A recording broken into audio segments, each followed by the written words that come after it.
जमात दुआम। नज़्म नंबर 14 डाकिया। सवाल व जवाब। एक जुमले में जवाब लिखो। सवाल नंबर 1, इस नज़्म में किन मौसमों का जिक्र है? जवाब, इस नज़्म में बारिश, गर्मी और सर्दी इन मौसमों का जिक्र है। नंबर 2, डाकिया किस रंग की वर्दी पहनता है?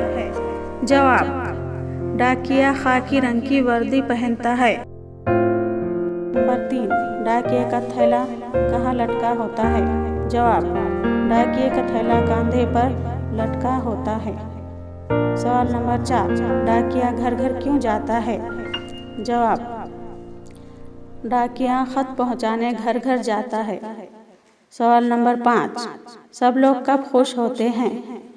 जवाब, डाकिया जब मनी ऑर्डर लाता है तो सब लोग खुश होते हैं।